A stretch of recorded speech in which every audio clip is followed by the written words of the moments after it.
Hey, I'm Joe or JSB, and today I'm returning to Spotify to look through the top 5 songs of a massive, massive band I don't believe I've ever heard anything from. Muse. Now, you might well wonder, how is it possible that I've not heard any Muse? Well, of course, I might have done and just not known that I have, because, as I say, they were huge, but they were huge mostly in the noughties, which, pun intended, folks, is a big black hole, as far as I'm concerned, musically at least. Of course, heard the name bandied about a lot over the years, but I've never gone back to check them out until today.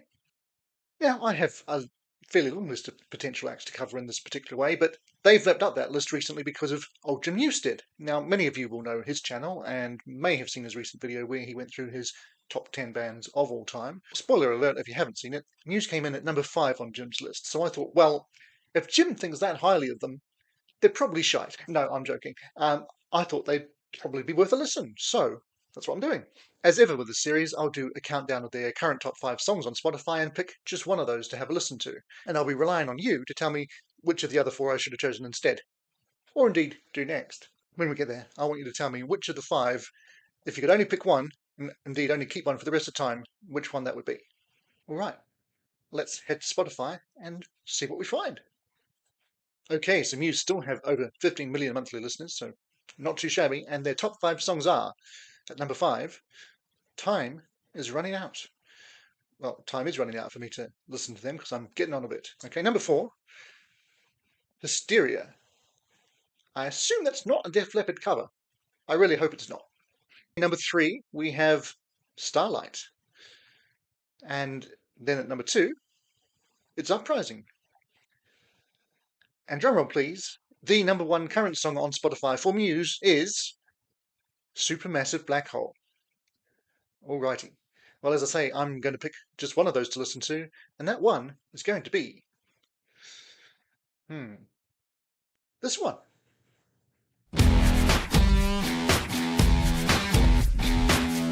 You probably know it, I don't. Supermassive Black Hole, the number 1 song.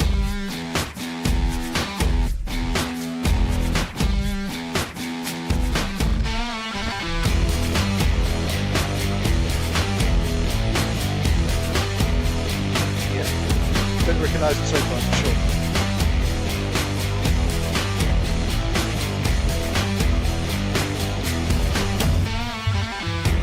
Oh, baby, don't you know I suffer? Oh, baby, can you hear me now? Different vocals from what I was expecting. Under false pretenses, how long before you let me go?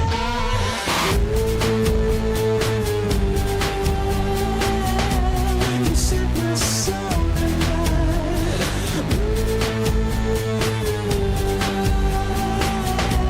You set my soul alight. Patience melting in the light. You set my soul alight.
Alrighty, well, that was Muse with Supermassive Black Hole.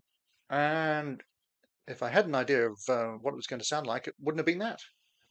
Yeah, interesting.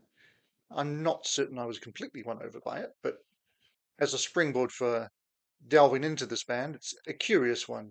It's certainly not sending me running away screaming, saying, no, I was right to ignore them for 25 years. Let's have a quick look at some facts about the song, because I'm sure there are some if it's this big a tune.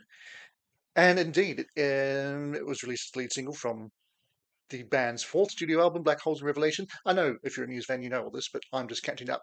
Reached number 4 on the UK singles chart, highest singles chart position the band's achieved to date in the United Kingdom, um, which I guess explains why it's number 1 on Spotify. That makes sense.